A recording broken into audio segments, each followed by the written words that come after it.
Começa agora o Religare Conhecimento e Religião. Como pensar a origem da vida? Do ponto de vista da teologia cristã, essa questão passa pela teologia da criação. Do lado científico, a vida resulta de um processo que segue em evolução.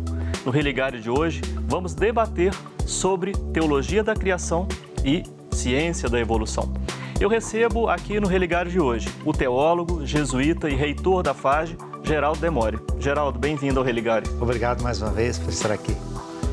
Eu também recebo o biólogo, professor e curador do Museu de Ciências Naturais da PUC Minas, Henrique Paproc. Bem-vindo, Henrique. Muito obrigado. É um prazer e uma honra estar aqui com vocês.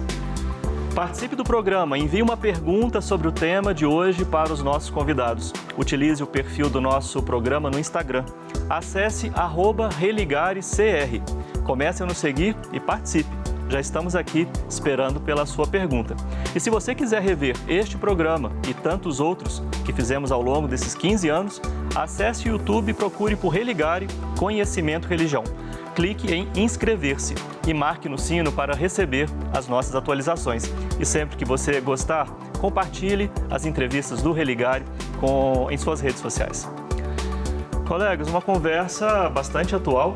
Eu gostaria de começar sabendo de vocês, a experiência de vocês com esse tema, né? O tema da teoria da evolução, ou ciência da evolução, ou até mais simples, como você me ensinou agora mesmo, né? Sobre evolução, né? E também sobre doutrina da criação. Henrique, como é que essa questão aí atravessa a sua caminhada como pesquisador? Bom, eu sou um estudioso de evolução, lidando principalmente com os insetos, mas essas lições que a ciência da evolução nos deu, elas permeiam toda a vida, né? Então a gente já tem muita coisa de concreta, muita coisa de conhecida como fatos científicos, e por isso a gente parou de chamar de teoria da evolução. A gente chama simplesmente da ciência da evolução ou da evolução. Ela já não pode mais ser considerada uma teoria pelo volume de informações que a gente tem que corroboram essas, entre aspas, verdades científicas. Sim. E Geraldo, qual que é a sua experiência nesse debate?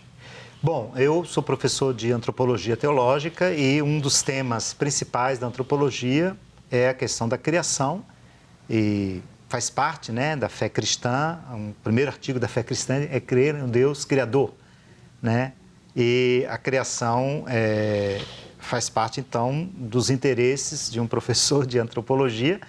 Então, eu dou aula disso, né? E também já trabalhei em cursos de pós-graduação, onde tentando buscar a relação entre teologia da criação e os demais estudos, sobretudo, entre outros, né, a evolução e outras coisas também sobre as ciências, né, a física, por exemplo, as novas leis da física e tudo isso que estuda o processo evolutivo do cosmos como um todo, né? Então, já ofereci curso sobre isso e orientei também dissertações de mestrado. Henrique, o que é a ciência da evolução? O que ela afirma? Algumas coisas básicas são que existe a ancestralidade comum. E a biologia molecular vem com muita evidência para isso, porque se a gente sequencia o nosso DNA e compara com o de uma planta, a gente já entende aonde que essas coisas se relacionam. Então, ao entender essa ancestralidade comum, a gente tem evidência de um monte de fontes diferentes que constroem uma árvore da vida. E essa árvore da vida a gente já tem de tantas fontes de conhecimento diferentes dentro da biologia, evidências que a gente já pode crer que é fato. A outra coisa, além da ancestralidade comum, é a transformação ao longo do tempo através de um processo de adaptação, ou seja, a seleção natural que o Darwin nos ensinou lá em 1859. Isso também existe como um fato. Os seres, essas entidades que são as espécies, elas se transformam ao longo do tempo. Então essas duas coisas são muito já provadas. Agora, lacunas de conhecimento na ciência da evolução existem várias. Só que isso não inviabiliza uma base de conhecimento muito grande que a gente já tem. Então, sobre a origem da vida, por exemplo, temos muito o que descobrir.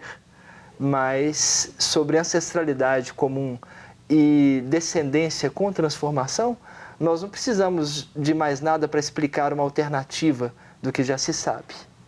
Geraldo, e o que se estuda em teologia, teologia da criação?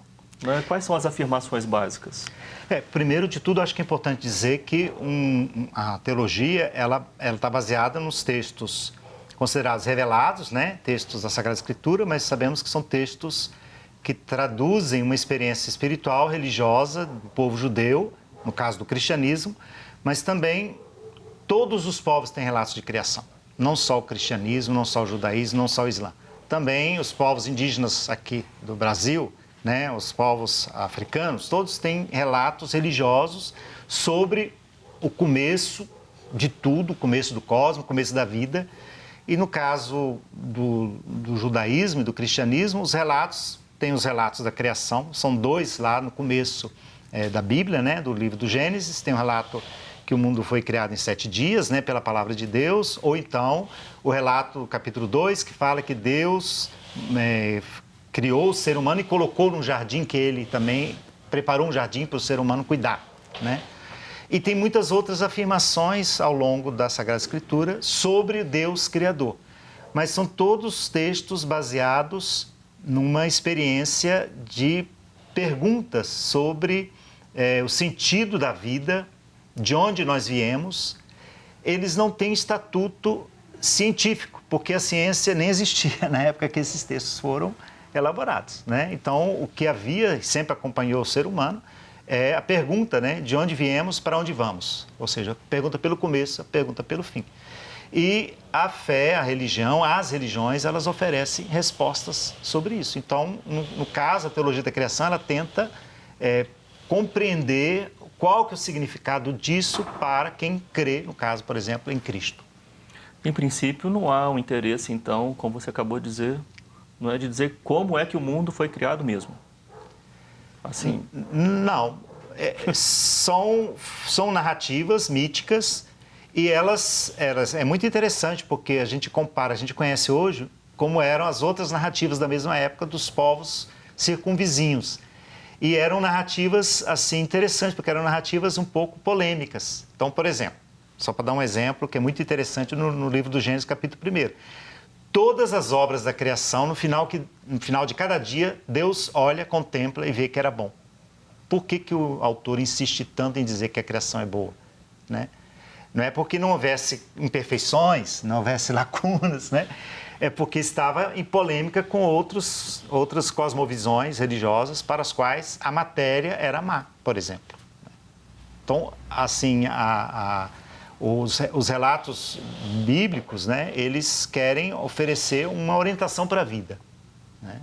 E uma orientação, no caso da teologia da criação, uma orientação fundamentalmente dizendo que tudo que existe foi criado por Deus, tudo que existe não é Deus, há uma diferença radical entre a criação e o Criador, mas o que Deus colocou aí como sendo obra da sua criação, pode se relacionar com ele e, no caso do ser humano, pode estabelecer uma aliança com ele. Sim, mas há relatos hoje em dia que mostram uma tensão, né, entre discurso religioso e discurso científico, meio que querendo tomar um lugar do outro, né, ou confundir as coisas.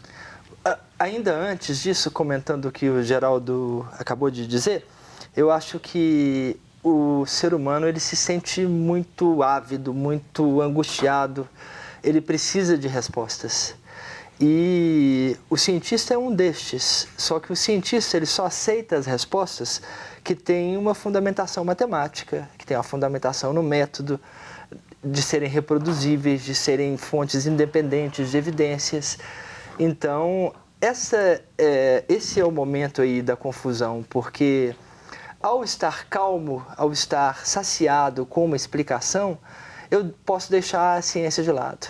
E o método científico não permite, assim, é como dizer, a fé não exige uma explicação científica para Deus, você simplesmente acredita.